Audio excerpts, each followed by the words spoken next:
You are wasting your time. Seriously, think about the last book you read. Can you name 3 specific, actionable insights right now? If not, you are reading to feel productive rather than to actually be productive. Science shows we forget 90% of what we read within 48 hours. That is a massive leak in your potential. Here is the fix. First, stop highlighting. It is lazy and passive.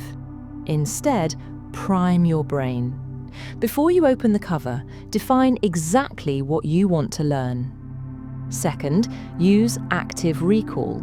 This is non-negotiable. After a chapter, close the book and write a summary from memory alone. That mental struggle you feel, that is your brain actually building neural pathways.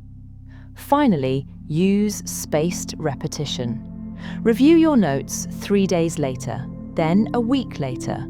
Do not let the memory fade. Stop obsessing over how many books you read and start obsessing over how much you actually retain.